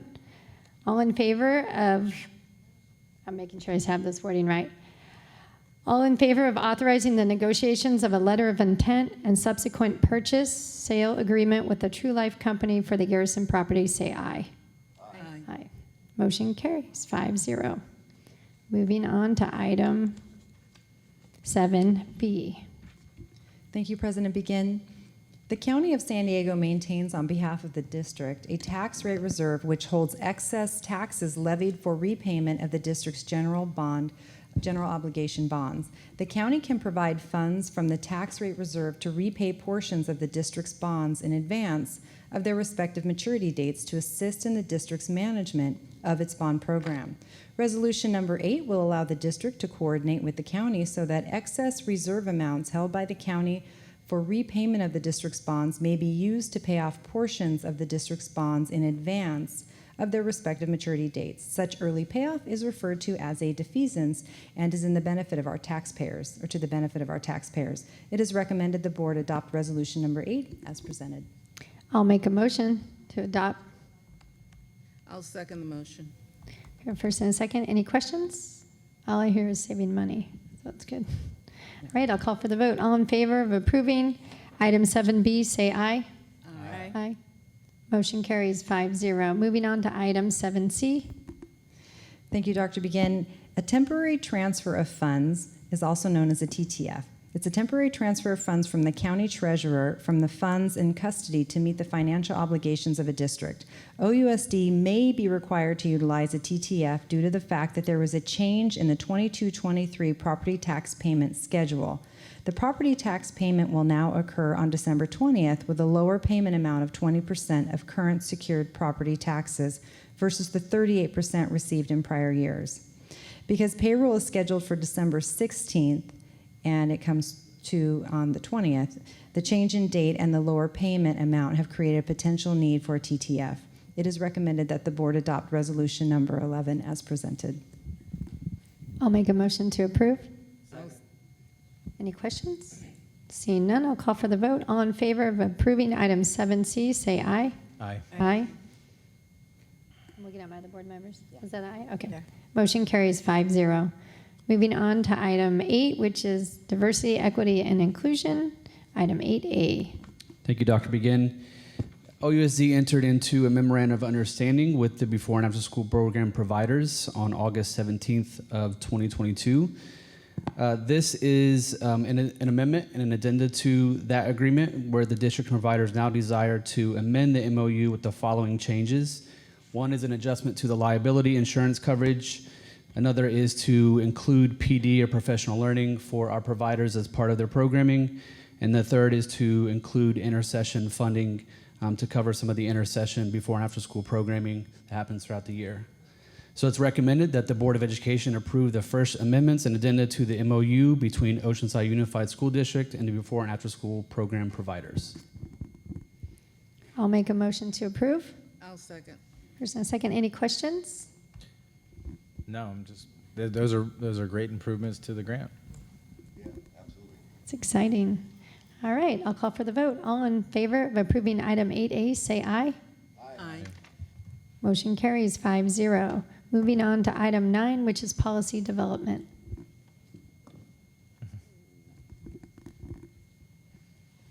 This is just recognition and adoption of a resolution to recognize national principals, assistant principal, and school administrators of the month. October is the month that we recognize those groups of people, and we appreciate the board taking that under consideration to recognize the amazing work of our principals, assistant principals, and other school administrators. I'll make a motion to approve. Second. All right, we have a first and a second. Any questions, comments? I can tell the administrator at my son's school works very hard in constant communication with families. All right, I'll call for the vote. All in favor of approving item 9A, say aye. Aye. Aye. Thank you. Thank you, APs and Ps. All right, motion carries 5-0. All right, moving on to item 10, public comments on non-agenda items. Ms. Gibbons, how many do we have tonight? We have 12. We have 12 comments at 3 minutes each. 36 to make. Yep. Oh, yeah. Short. All right, we're going to take a 5-minute break, a biology break. Sorry. We want to pay attention, but we have been sitting since 4, so we're going to go to the restroom and be right back in 5 minutes. Can someone set the timer for me?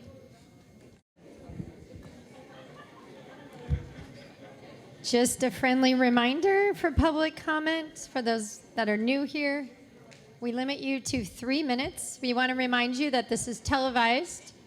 We have families at home watching, and so please mind your language. And they fixed the mics, so you don't need to yell into them. They will work perfect. All right. Ms. Gibbons, will you call people up?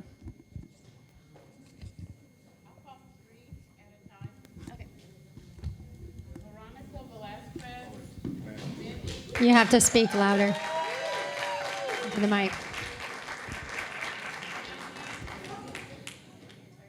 I don't think it's on. I can't hear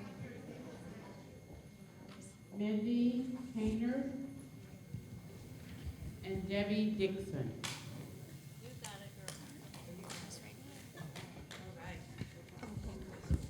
Good evening. In case you're wondering, Dodgers 3, Padres nothing. Good evening, Superintendent and Board Trustees.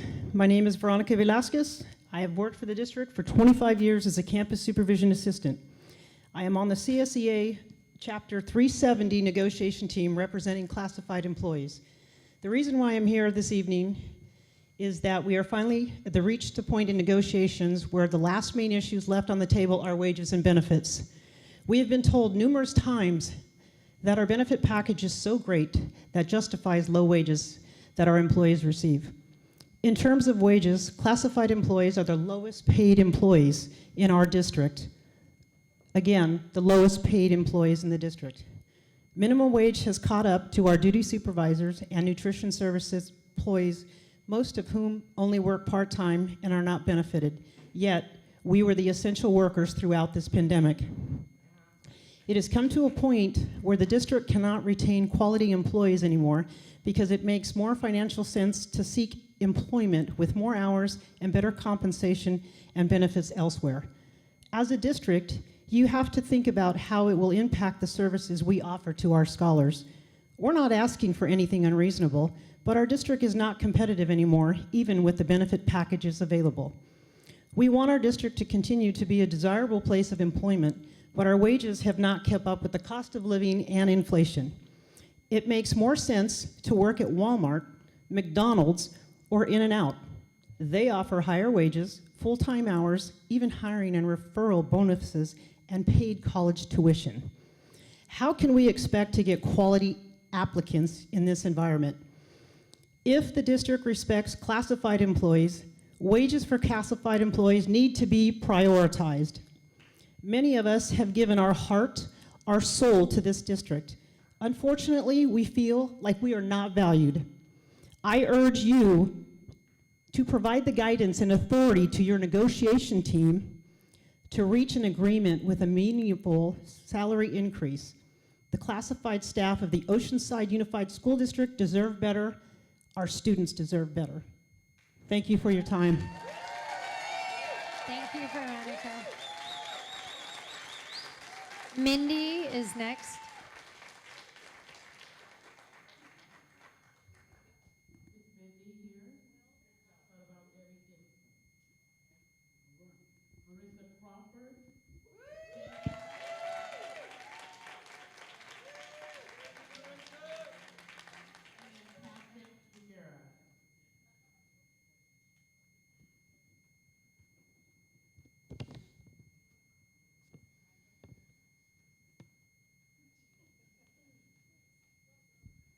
Good evening.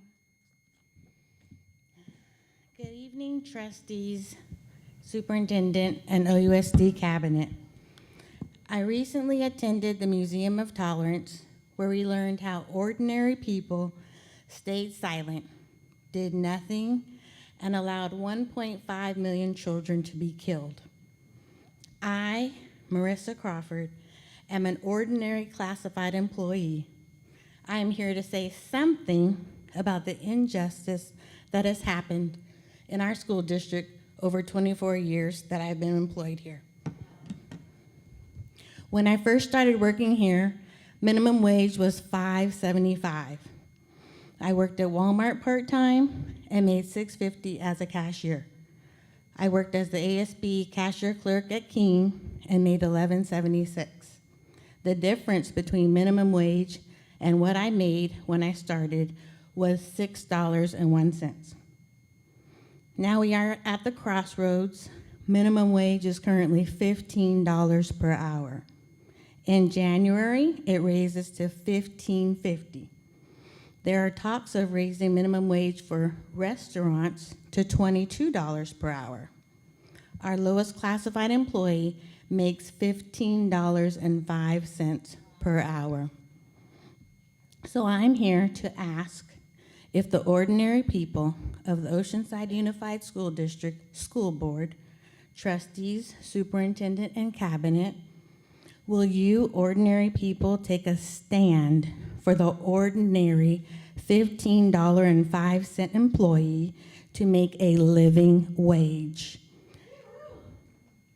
They are ordinary people who change your students' diapers, who change their soiled clothes, who clean toilets and walls when poop is smeared all over the stalls, and this does happen regularly, who feed our students, who mow the lawns and trim the trees, who are charged with keeping our students safe on a daily basis.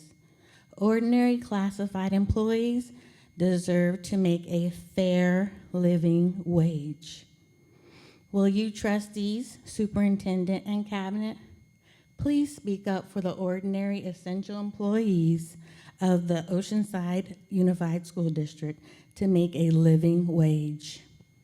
The district bargaining team says it is you, the school board, who do not want us to make a living wage. We are now being asked to pay for benefits.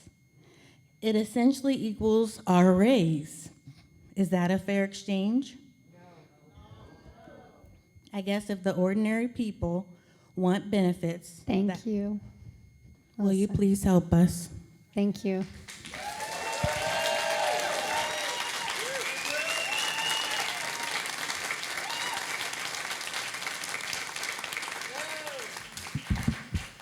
Hello.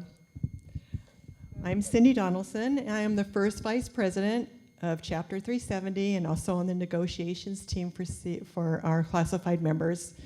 I am grateful for the opportunity to speak today in behalf of our classified staff. My brother and I were raised in Azusa, California by a single mom.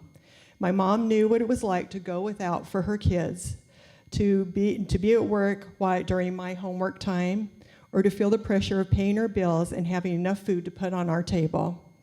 I see myself in many of our students, and I see my dedicated mom in the classified members that we see today back here.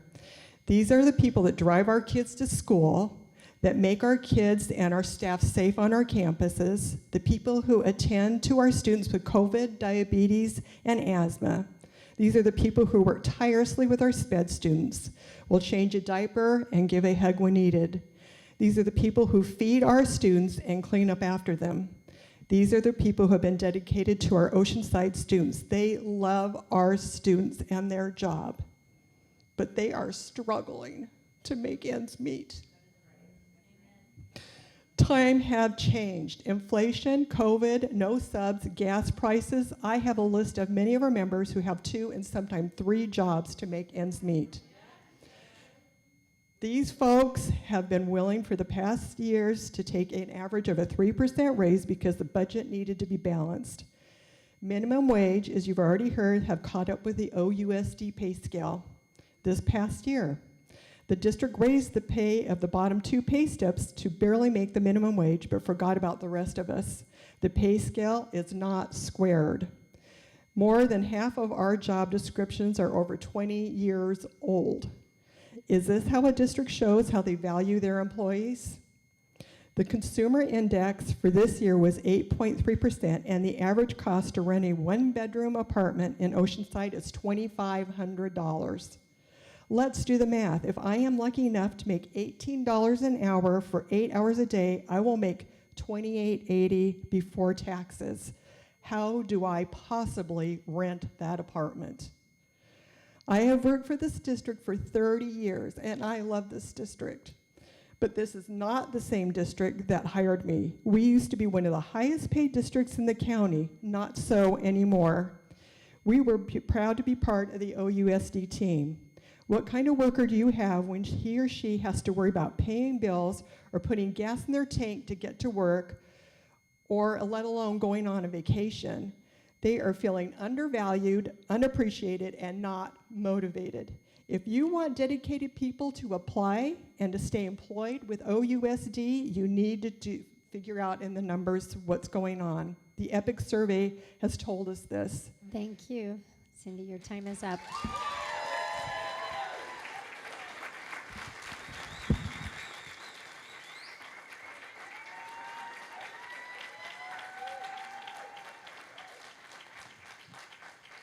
So greatschools.org came out with some more statistics. So Oceanside District, only 13% of our students district-wide are above average students. That's from greatschools.org.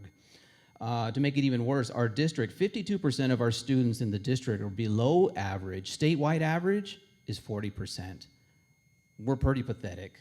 I've been coming to these meetings for about a year now, and I've never heard any of you ever talk about having a plan to raise the kids' scores. You know, this is a school, right? Reading, write, and arithmetic is what we want, and the U.S. Constitution. That's what we want taught. Traditional family values. All I ever hear coming here is about, all I hear you guys talk about is money, LGBT, gender identity, and your next holiday. That's all I ever hear. You guys need to stop. Vitaly, you're deceptive, you're conniving, you're not a good person at all. I don't care what people say about you. You're a bully to 8, 9, and 10-year-olds trying to spread your agenda in these schools. Yeah, you. And it needs to stop. And absolutely needs to stop, woman. You know, I don't care how you live your life the way you want, but you should not be pushing your agenda or your values on other people, especially undefendable kids. You should be ashamed of yourself. And the men, Mike and you, I've talked to you many times saying to defend the kids. Mike, you sit there every month with a scowl on your face, and you don't even want to be here. Why are you here? You don't go to any activities. Just do us a favor and resign. And you, Eric. So let's talk about you a little bit, Eric. On June 14th, you praised kids for crossing an invisible border. An invisible border?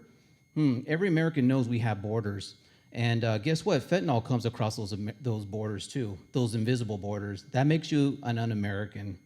In May, you said to my wife, we're not pushing the LGBTQ on the kids, yet we have pictures of you raising the gay flag. That makes you a liar. In July, in Independence Parade, you and your posse were wearing purple. Now, 99% of people were wearing red, white, and blue, but you were wearing purple. Okay. But I'll bet you anything you celebrated the 4th of July. That makes you a hypocrite. So that makes you a non-American lying hypocrite that doesn't protect kids. That's what you are, okay?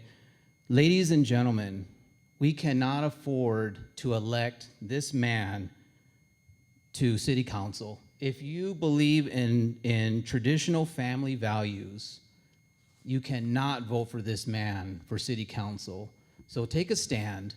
And don't vote for Eric Joyce. And you, all of you with doctorates, you should be ashamed of yourselves. These scores are pathetic. You can't figure out a plan to get them raised. And Stacy, aren't you writing both sides of the table? Aren't you on the union board and the school board? Thank you, Patrick. Next three speakers, Mecca, Reese, Ann Frazier, and Rose Higuera.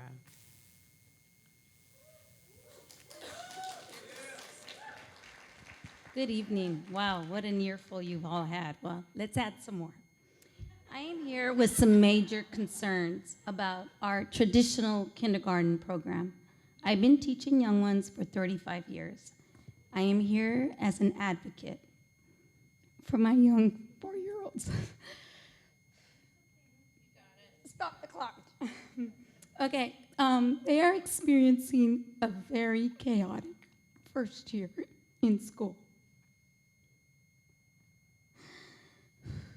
This fall has been the beginning of a 4-year project phasing in younger children into our TK program. We are now seeing our class sizes jump to as many as 24 students. Thank you. The national average for 4-year-old classes is 17. It is obvious that when you put such a large number of 4-year-olds, you're gonna get chaos. That is exactly what is happening in many of our classrooms. We are all also seeing extreme emotional behaviors that most likely are attributed to the effects of COVID on our most neediest families and children. We also have increasing numbers of children with IEPs and special learning needs. and not enough people to work because, well, they're not getting paid enough. A 4-year-old child has great needs, both physically and emotionally. I wish I could speak longer and really describe these needs.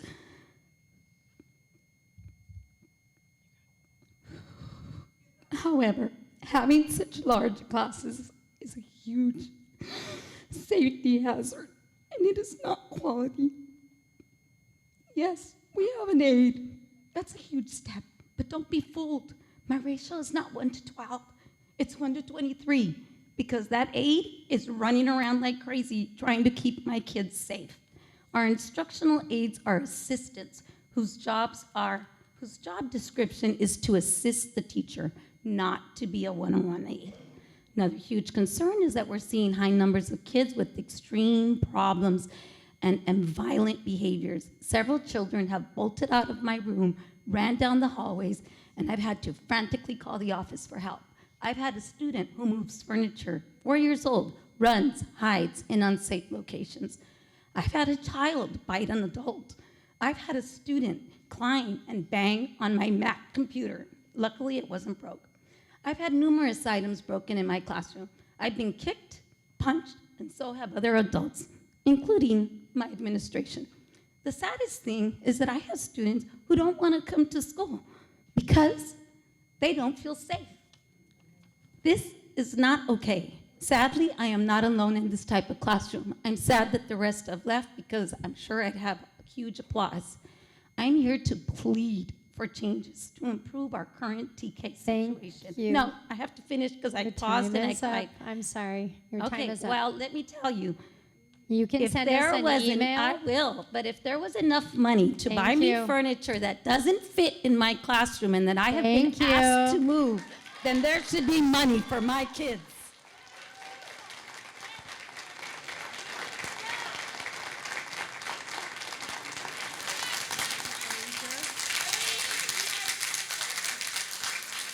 And Frazier.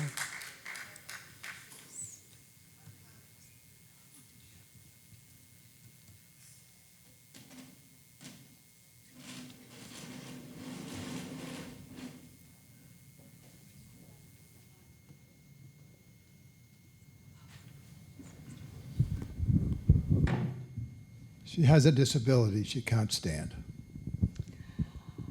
My name is Ann Hayden Fraser, and I have resided in Oceanside since 1981.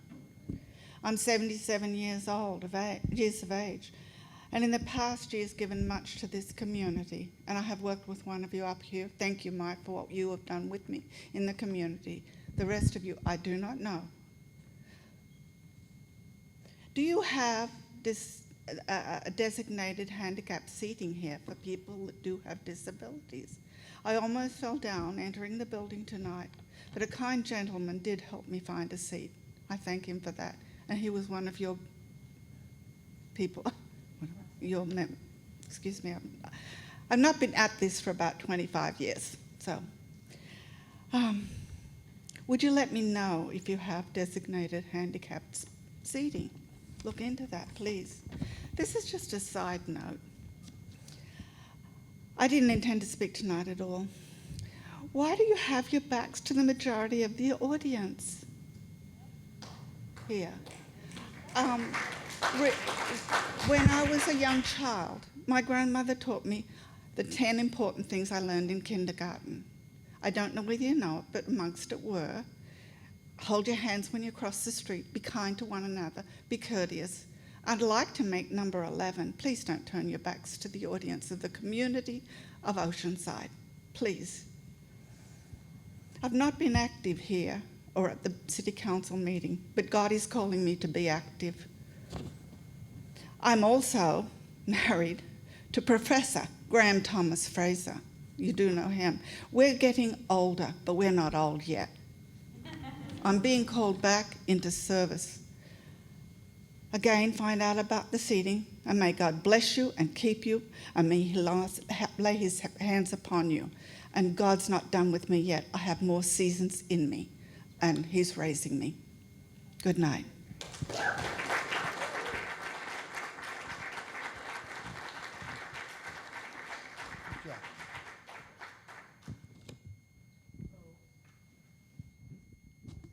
Is it Graham or Rose? All right. I'll just hand that to you. Here you go, Rose. All right, so I've also been here for the last year and a half, and it seems like we are the ones that elected you guys, and you don't listen to us. I mean, you are in your positions because of us, and you haven't heard our concerns, and the fact that you're all having your back towards us shows incredible disrespect. But this year, my eyes have been open, and I have seen a lot. I saw that our superintendent made the news, our beautiful Oceanside, for being keynote speaker at Gay Pride on the beach. So that is something that you are promoting heavily in our community and here in our schools.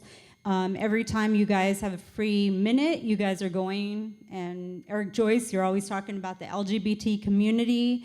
You say you're not pushing and you're not peddling that, and yet we see you here raising the rainbow flag. And so that means that you lied and you're also hypocritical. And we see every person here. We see Julie, we see Eleanor, we see Raquel, we see Mike, and you're all supporting this.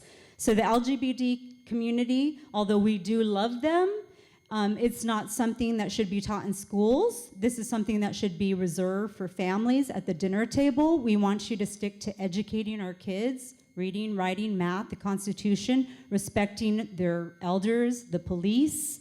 But it's very clear that you guys do have an agenda. Stacy, you're straddling both lines. You're the president of the board, and you also work for the union. Your behavior has been questionable as well. We found you on social media calling Christopher Rodriguez an asshole. It's not indicative of people that we want leading our children. Eric Joyce, you're running for city council, and at the last school board meeting on June 17th, we hear you saying that we have an imaginary border. Amazing, wow. So, and you're praising all the kids that have crossed the border and that have come to fulfill their American dream and graduate. Well, you know what? You're encouraging like all of these deaths. There was 51 deaths 10 days after you made that statement.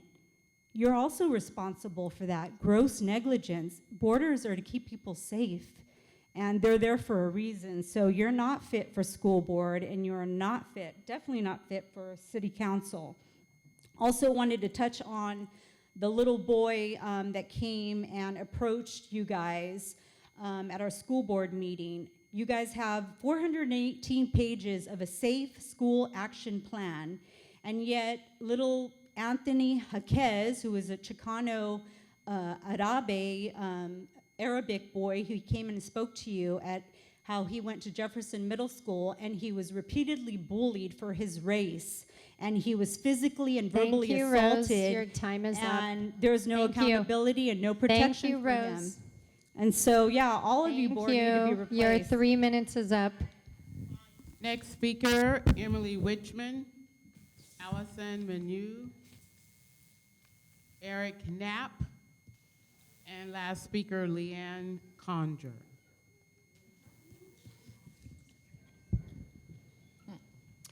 I'm running for San Diego County Board of Education, District 5, which includes Vista, Fallbrook, Oceanside, Carlsbad Unified School District, San Dieguito Union High School, Cardiff, Del Mar Union, Encinitas Union, Fallbrook Union Elementary, Rancho Santa Fe, and Solana Beach School Districts. I came across a San Diego County Department of Education teacher training, and so I'm going to comment on that. It's called the Teacher Educator Training is Ready, Set, Respect for grades kindergarten to 5th grade, advertised to 2 OUSD teachers. This training is against everything we stand for in Oceanside, which is diversity. This training is very biased and teaches one ideology. This training is not for our school district, which should be and once was for all students. Diversity in Oceanside was attained and accepted decades before our present superintendent came on board. Oceanside is the only school district that has a director of office staff for diversity, equity, and inclusion. Some school districts have an equity admin person. All these services are under student services. Ready, Set, Respect program addresses a very small percentage of our students' population compared to the 75% ethnically diverse groups in Oceanside. The training asks teachers, are you ready? The examples are only one ideology. The next part of the program is everyday inclusion, tips for teaching more inclusivity. Examples are totally one ideology again. In the respective learning plans, teachers are informed students develop an understanding of their ability and responsibility to be change agents. The part one of that is most teachers, lesson one is our community. I've noticed that you are adopting the word community to represent your schools. Why? Change the meaning of the words that help children understand their community in which they live in and the people in it. Part two talks about us. They explain that a community is usually a group of people who live in the same place and who often have shared experiences and interests. No, that's not Oceanside. I can go on and on about the assumptions and examples of this program that does not reflect Oceanside and does not address ethnicity and racial issues in areas of name-calling, bullying and bias, and family diversity. What is wrong with the golden rule, which is so easy for children to understand? Let our kiddos grow, explore, learn their feelings and attitudes without indoctrinating them in your way. Use the golden rule. Teachers are not counselors or social workers. They are not the parents. Do not take precious time from the classroom used for instruction in reading, math, science, etc. Let our teachers be teachers of academics and can control. Thank and you for your public comments. Thank you. Your We'll time leave is them up. alone. Thank you.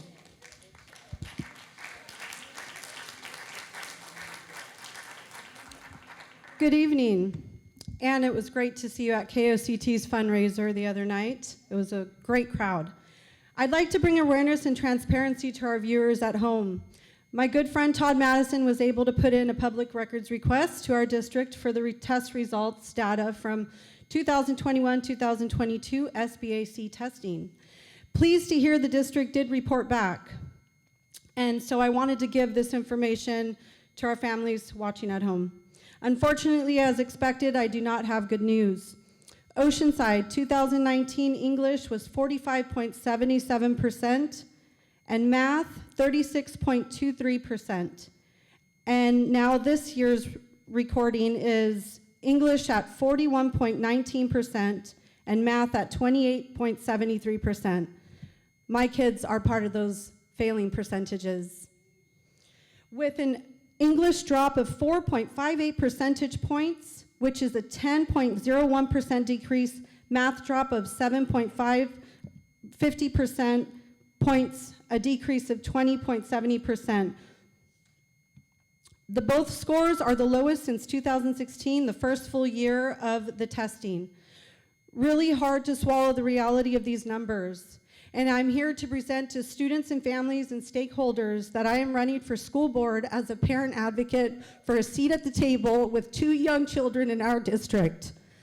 Myself, Todd Madison, and many other community members held rallies, spoke to the news outlets, wrote emails, attended Zoom school board meetings where our board president, Stacy Began, would dismiss us as parents.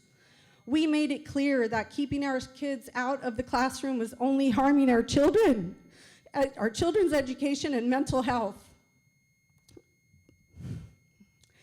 I am a founding member of the Parent Association who helped to sue the state of California to reopen our schools. On behalf of parents and students, we won. But as many local North County school districts open, OUSD dragged their feet. We even had loud cries to open it from our wonderful teachers as they were struggling to teach. And our current board sitting here today did nothing to listen to our pleas. I am a North County local mama who knows what good schools look like. I can tell you, being a parent with young students in OUSD today, we have a lot of recovery and work for our students and families in support of our educators. I ask the community of Oceanside and District 1 to vote for me, a parent with no ties to the teachers union, and can follow me at alleyforosideschools.com. Thank you.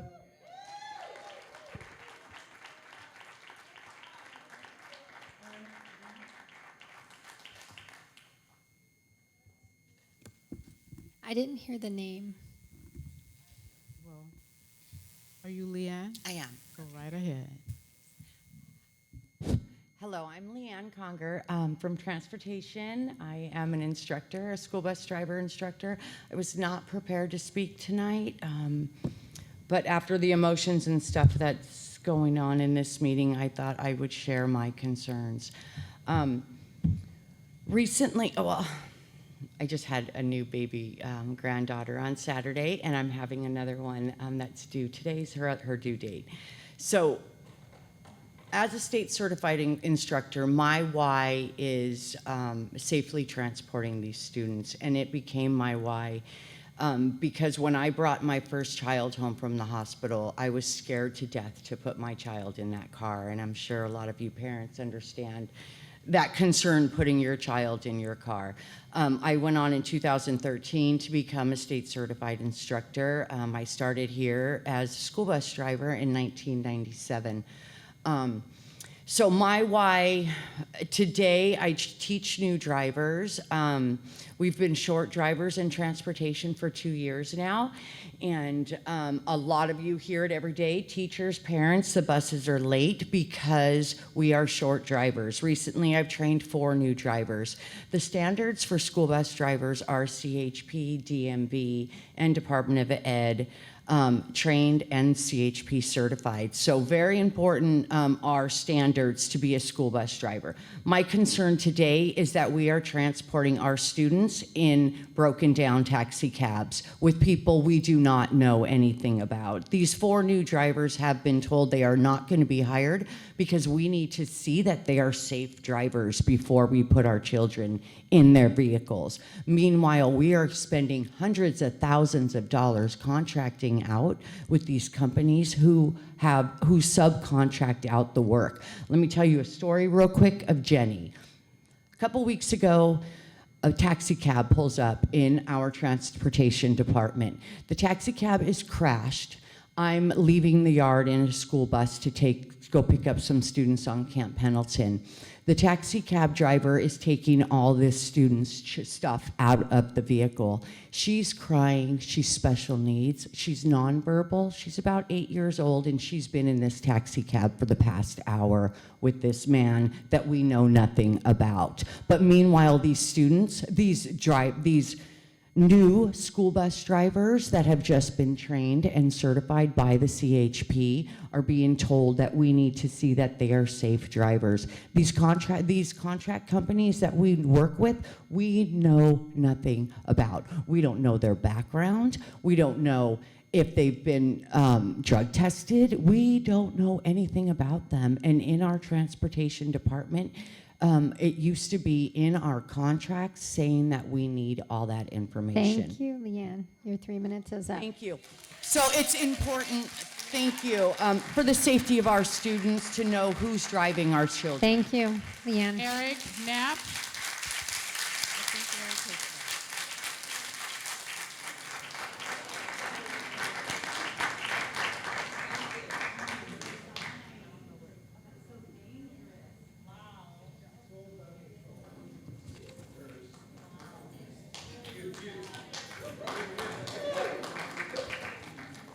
Hello, everybody. First, I want to say thank you for taking care of our campus. I really appreciated that because I am very short-staffed. Anyways, we are significantly underpaid. All right. The McDonald's across the street starts at $20 an hour. Custodial starts under $17. McDonald's will pay for your college. Oceanside won't. McDonald's will pay for your benefits. You guys want us to pay for ours. If I told you you got to hump it running across the school 10 miles a day, carrying a 40-pound backpack on your back, and continually clean up restrooms, pick up after everybody, and so on and so forth, all for the low, low price of $16 an hour, or you can go to McDonald's and say, would you like fries with that? What would you rather do? Exactly. I don't understand how you guys can look someone in the face or a student and say that your education is important, but those around you, those teachers and staff members, they're not. I appreciate you guys saying thank you for the setups. I appreciate you guys in general for coming and being nice to us. But it's time you show it. Thank you very much. Anne, is that our last speaker? All right. Item 11, this meeting is adjourned at 8:13. Thank you for attending.